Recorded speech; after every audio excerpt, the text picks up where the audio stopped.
Assalamualaikum warahmatullahi wabarakatuh. Encang-encingnya babi dimanapun Anda berada. Bagaimana kabar Anda? Semoga Anda selalu dalam keadaan sehat dan tentu semangat terus menjalankan segala aktivitasnya. Ya, kali ini Anda menyaksikan Sombok Betawi, podcastnya Betawi Punya Gaya. Bersama saya Faizal Aprialdi, di mana kita akan mengupas secara dalam segala hal tentang Betawi, baik dari budaya, tokoh, kemudian tentu saja sejarahnya seperti apa. Nah, kali ini telah hadir bersama saya di sini tokoh kita ini, tokoh Betawi yang terjun ke dunia politik, organisasi, pengusaha yang sukses, dan beliau juga disegani. Bisa dikatakan beliau ini penguasanya Tanah Abang. Nah, saat ini beliau juga tengah menjabat sebagai Ketua Bamus Betawi periode 2018 hingga 2023. Cangcing Babe dimanapun Anda berada, inilah Bapak Haji Abraham Lunggana atau biasa kita sapa Haji Lulung. Assalamualaikum warahmatullahi wabarakatuh.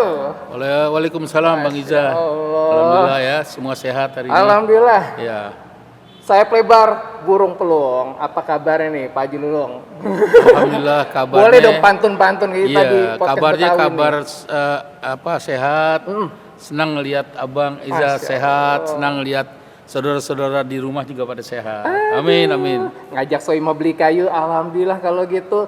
Kabar Pak Haji baik dan sehat-sehat selalu. Amin, barakallah. Iya, boleh lah pantun-pantun kita. Pak Haji nih, Juli kemarin ulang tahun gak bawa kue ke sini Pak Haji? Iya, udah lewat nih. Iya udah lewat. Tapi gimana kabar keluarga semuanya Pak Haji? Alhamdulillah sehat, keluarga sehat semua. Nih PPKM udah hampir 2 tahun. Sibuk apa nih Pak Haji? Ya PPKM sudah level ketiga. Sibuknya yang pertama masih di rumah aja. Yang ketiga rapat-rapat di DPR pada waktu itu. Ini rapat virtual, rapat sama gubernur tentang PPKM, ulang tahun. Bamus Betawi juga dilaksanakan dengan cara virtual. Virtual juga. Karena itu bagian dari prokes PPKM sendiri atau COVID sendiri. Waduh seru. Nah ini Bamus sendiri saat ini Bapak sedang handle apa sih? Ada acara apa sih Pak? Ya hari ini kan di samping juga kita menyelenggarakan ulang tahun Bamus Betawi ya. Kemudian banyak program-program yang kita laksanakan. Baru saja saya menghadirkan program pengajian dui mingguan. Ya insya Allah tadi juga banyak penceramah memberikan pesan-pesan kepada kita tentang menyelenggarakan prokes kesehatan. Terus juga kita harus mensiasati semua kegiatan-kegiatan kita di dalam baik di luar rumah. Nah ini Betawi sendiri sebagai etnis suku asli di Jakarta nih Pak, ini ada yang bilang kondisinya makin mengkhawatirkan Pak. Itu budaya sendiri seakan tergerus oleh perkembangan dari ibu kotanya sendiri sebagai kota metropolitan lah gitu. Bagaimana tanggapannya Pak? Ya menurut saya ini kan sebuah tantangan ya. Ibu kota negara Indonesia gitu kan, Jakarta ibu kota negara Indonesia. Kemudian banyak masyarakat urban di sini, banyak juga pariwisata yang datang ke sini, orang-orang luar negeri banyak datang ke sini. Kemudian ini ada artinya sih gayung bersambut sebenarnya dengan budaya-budaya kita ya. Tapi boleh saja kita belajar tentang budaya orang lain agar kita tidak buta terhadap budaya gitu. Tetapi hendaknya kita juga harus mempertahankan budaya kita sebagai identitas. Barangkali kita sebagai orang Betawi. Iya, jangan sampai hilang Pak ya budaya kita ya Pak, harus dijaga baik-baik. Bapak ini beritanya nggak kalah sama Cristiano Ronaldo nih. Cristiano Ronaldo balik kandang. Nah Bapak juga lagi balik kandang juga nih. Soal hijrah ya. Hijrah, Bapak udah balik kandang. Ini ada cerita apa Pak dibalik ini Pak? Sebenarnya panggilan ya. Panggilan. Saya nih sebenarnya orang yang sedang asik di parlemen, di DPR RI dari partai yang mengusung saya menjadi anggota DPR RI. Nah kemudian kenapa akhirnya saya memutuskan untuk kembali ya dari partai yang sekarang ke partai yang lama. Ini sebenarnya pertama adalah satu panggilan, kedua juga banyak para ulama dan kiai mengatakan Pak Lulung balik saja. Waktu Pak Lulung pimpin P3 ini di Jakarta mendapat perolehan kursi 10. Kemudian setelah Pak Lulung pergi, ini menjadi 1 kursi. Dan DPR-nya juga tadinya 3 kursi menjadi tidak dapat gitu. Nah dengan apa artinya istiqomah, dengan takdim sekali dengan para ulama dan kiai, terutama beliau mengatakan coba apa sih yang ada sekarang, ada gejolak orang-orang atau kelompok yang tidak bertanggung jawab sekarang selalu melakukan propaganda tentang politik identitas gitu. Wah, ini menarik Pak ya, Nah, politik ini, identitas. Iya, politik identitas kalau kita boleh katakan kan ini sarana perjuangan dan aktivitas ya masyarakat, terutama suku, etnis dan budaya serta agama. Dan kalau kita mau ini lagi, apa artinya dalami lagi bahwa politik identitas ini sejalan dengan Pancasila. Karena kenapa saya katakan bahwa landasan Pancasila adalah landasan agama. Kenapa begitu? Karena di ideologi Pancasila, di pasal Pancasila itu ada ketuhanan yang Maha Esa. Nah, ada kelompok-kelompok yang barangkali ingin mengusik sedikit apa sebenarnya identitas politik identitas. Saya tidak habis pikir apakah mereka mengerti atau tidak tentang arti politik identitas ini. Kalau dia tidak mengerti, saya memahami. Tapi kalau dia mengerti, terus melakukan propaganda, saya anggap minta maaf nih, diduga mereka tidak punya agama gitu, kira-kira begitulah. Nah, mungkin yang nggak ngerti, boleh saya tahu nih Pak, politik identitas itu seperti apa sih Pak? Dan benar nggak sih Pak, secara hukum atau undang-undang di negara kita politik identitas itu diperbolehkan? Boleh saja, karena kenapa? Karena politik identitas itu adalah sarana perjuangan masyarakat. Di sana ada suku, etnis, kemudian ada budaya kita atau budaya secara universal, agama secara universal, terus kemudian ada suku bangsa yang universal, ya, ada etnis yang universal. Makanya hati-hati, jangan bicara sembarangan. Kalau bicara sembarangan, ini seperti ada konspirasi, seperti ada propaganda yang menyesatkan masyarakat, kemudian antipati dengan sebuah perjuangan atau sarana perjuangan masyarakat yang ada di situ. Bayangkan, apakah mereka tidak tahu kalau di situ ada masyarakat? Kalau mereka mengatakan, misalkan ada perkataan yang menjadi jejak rekam jejak di media, dan itu memang sudah saya inventaris, bahwa dia katakan politik identitas ini menabrakkan agama dengan Pancasila.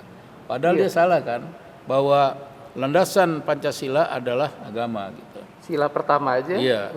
Yang kemudian dia juga mengatakan bahwa ada indikasi kelompok identitas ini ingin merubah ideologi Pancasila. Ini saya bilang terbalik cara bicaranya dia, sikap semuanya terbalik. Nah, saya mengajak ke masyarakat jangan pertama terprovokasi dengan propaganda yang dimainkan oleh kelompok, karena menurut saya ini tidak bertanggung jawab. Temanya sih pertama dia katakan petugas harus terus mendukung dan menjaga Pancasila. Sepakat nggak sepakat? Saya melihat tidak ada satupun agama di Republik Indonesia ini yang ingin menabrakkan Pancasila dan agama.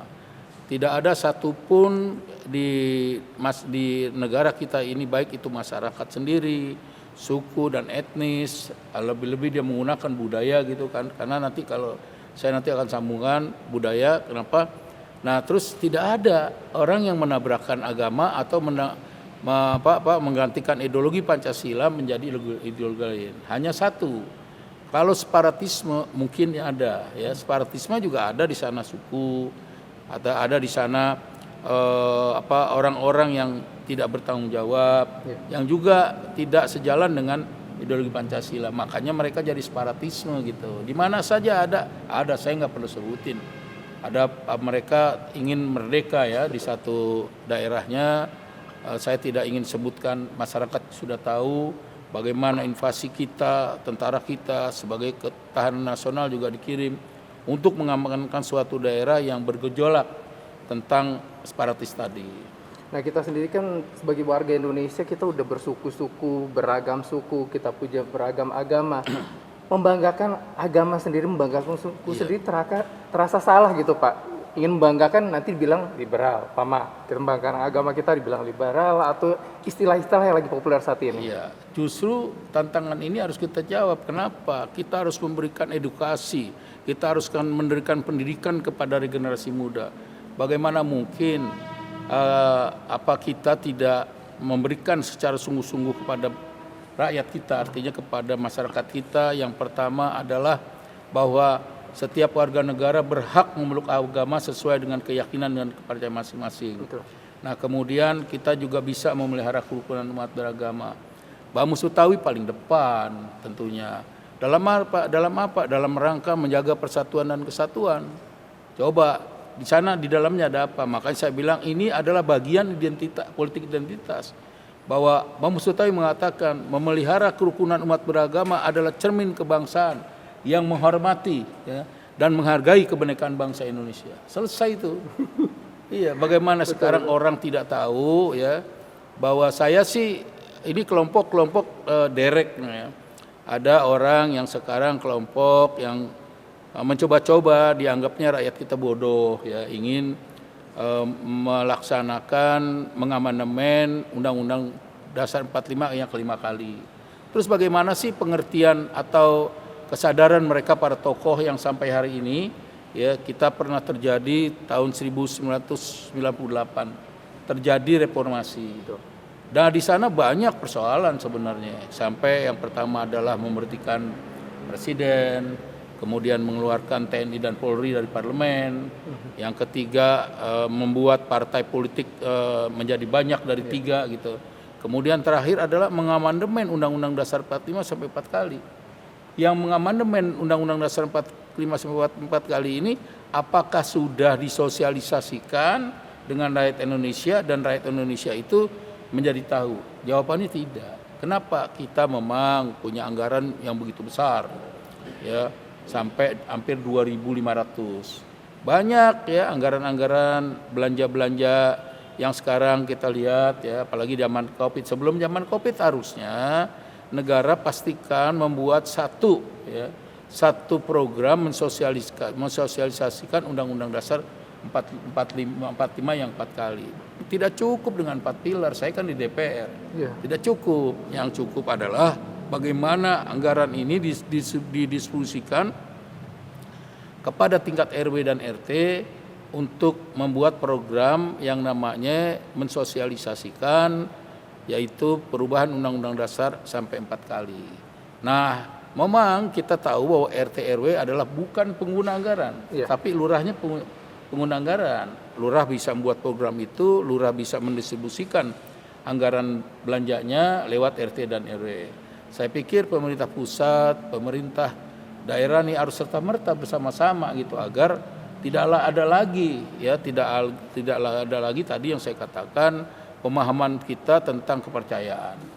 Bahwa di Undang-Undang Dasar 45 yang keempat kali itu dituangkan sesungguhnya. Kalau saja rakyat kita tahu, rakyat kita nih merasa merdeka. Kalau sekarang belum merdeka gitu. Kenapa? Bahwa sekarang itu ada di bab yang saya bisa pastikan bab 10 A tentang hak asasi manusia disampaikan bahwa setiap warga negara punya hak sama di dalam kepemerintahan. Jadi jangan terus kemudian kalau ada misalkan warga negara kita yang kepercayaannya, keyakinannya lain dengan yang mayoritas, jangan kemudian itu kok bisa maju ya, bisa jadi gubernur gitu, bisa jadi calon presiden. Nah, ini belum selesai. Kenapa? Karena tidak lagi mensosialisasikan persoalan amandemen Undang-Undang Dasar keempat kali. Terus bagaimana sekarang? Ada kelompok-kelompok menyuarakan, merencanakan ada rencana memberikan naskah rancangan perubahan atau amandemen Undang-Undang Dasar 45 kelima kali. Yang keempat aja belum, Pak, belum selesai gitu kan. Apakah mereka mengerti tentang sumpah presiden? Belum mengerti juga. Orang kadang-kadang ntar bingung gitu. Loh, pilkada kok ada gubernur disumpah dengan kepercayaan lain gitu. Padahal disumpah presiden dan wakil presiden, disumpah gubernur dan wakil gubernur itu jelas sudah. Sebelum memangku jabatannya, gubernur dan wakil gubernur, bupati, wali kota dan wakil-wakilnya disumpah menurut agama gitu. Iya, betul. Iya kan? Itu clear. Tapi bagaimana cara pemerintah mensosialisasikan itu? Apakah sudah efektif? Belum.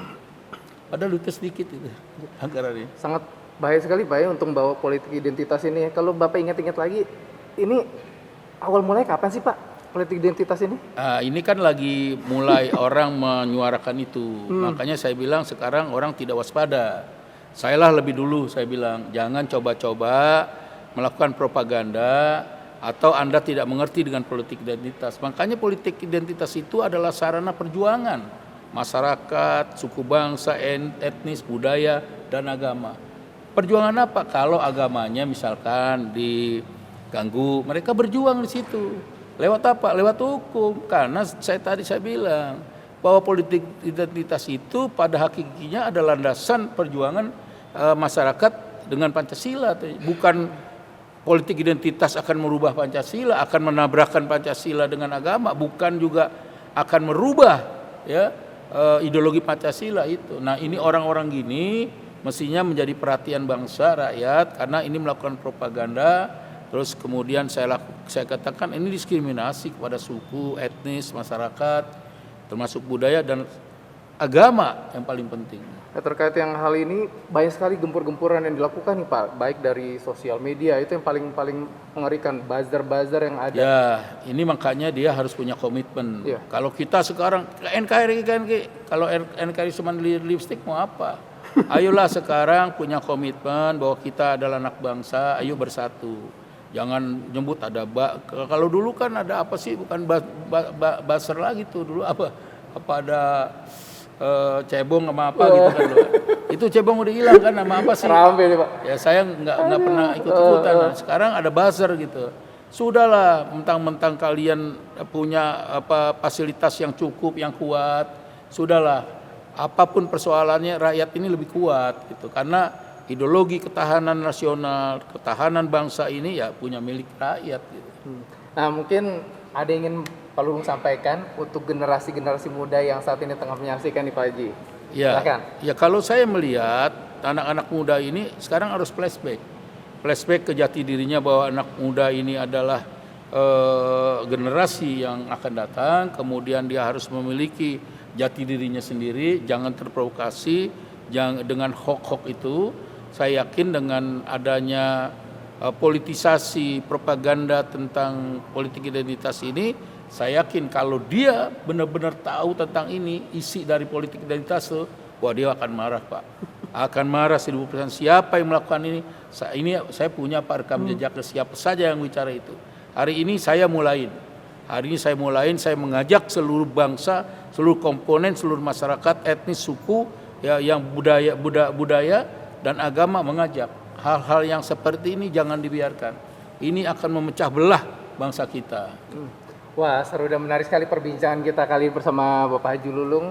Terima kasih nih Pak Haji Lulung, semoga apa yang disampaikan tadi bermanfaat untuk kita semua yang menyaksikan. Sama-sama, terima kasih Dan khususnya seni dan budaya Betawi itu sendiri. Pak Haji, terima kasih atas waktu yang diberikan, sudah mau mampir ngobrol-ngobrol sama kita. Sehat selalu Bapak Haji, sukses dengan apa yang dikerjakan. Amin, barakallah fikum. Alhamdulillah, saksikan terus Sombok Betawi untuk melestarikan seni dan budaya Betawi. Akhir kata, saya Faizal Apriali beserta rekan-rekan bertugas pamit undur diri. Terus terapkan protokol kesehatan dalam keseharian Anda. Sehat selalu untuk Anda dan sampai jumpa. Wassalamualaikum warahmatullahi wabarakatuh. Waalaikumsalam warahmatullahi wabarakatuh. Siap.